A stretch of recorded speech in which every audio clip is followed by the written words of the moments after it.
Hello mga Sesmars! For today's video, food trip tayo sa Quiapo mga Sesmars. So unfortunately, hindi tayo nakatikim ng hotdog ni Neneng B. Pero itatry natin tong kay Kuya Toto na hotdog mga Sesmars. Itatry natin tong cheesy Hungarian sausage nila mga Sesmars. Nakakatakam kung nandito lang talaga kayo, mapapabili talaga kayo ng mga ganitong itsurang pang merienda. Sino ba namang hindi matatakam dito? Grabe yung overload ng cheese ni Kuya. Hindi talaga tinipid mga Sesmars. Feeling ko mas okay to kaysa dun kay Neneng B na cheese. Pero ito talaga yung napansin ko. Sobrang daming cheese niyang nilalagay. Hindi talaga tinipid. Order natin mga Sesmars na cheesy Hungarian sausage. Meron siyang kasamang lettuce, cheese, tomato, ketchup, mayonnaise. Sobrang sarap niya. Kakaiba siya dun sa mga sausage na nakakain ko. Masarap siya pag mainit and nag-enjoy talaga akong kainin siya. Sobrang sulit to mga Sesmars. Syempre mga Sesmars, sa gilid ng Greenwich makikita nyo naman yung beef burger patty nila. Sobrang nakaka-amaze lang kasi pure beef talaga yung ginamit nila. Ito yung menu nila.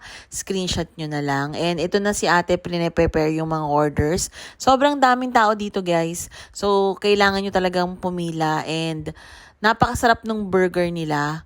Masasabi ko na pure beef talaga yung ginamit nila dito sa sauce nila. Meron silang kasamang barbecue sauce, ketchup, mayonnaise, cheese, lettuce. Sa price nitong 65 pesos mga Sesmars, sulit na talaga kasi beef yung ginamit nila and kakaiba talaga yung lasa niya.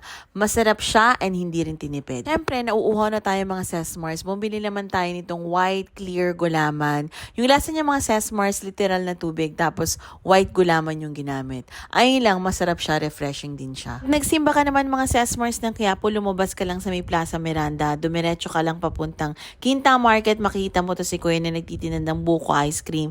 Grabe, wala akong masabi. Masarap yung ice cream niya, 20 pesos if I'm not mistaken.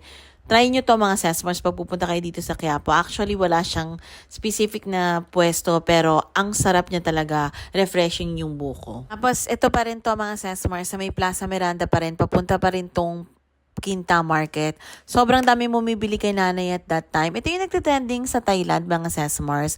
Yung nakalagay sa cup, tapos may mangga, tapos may bagoong.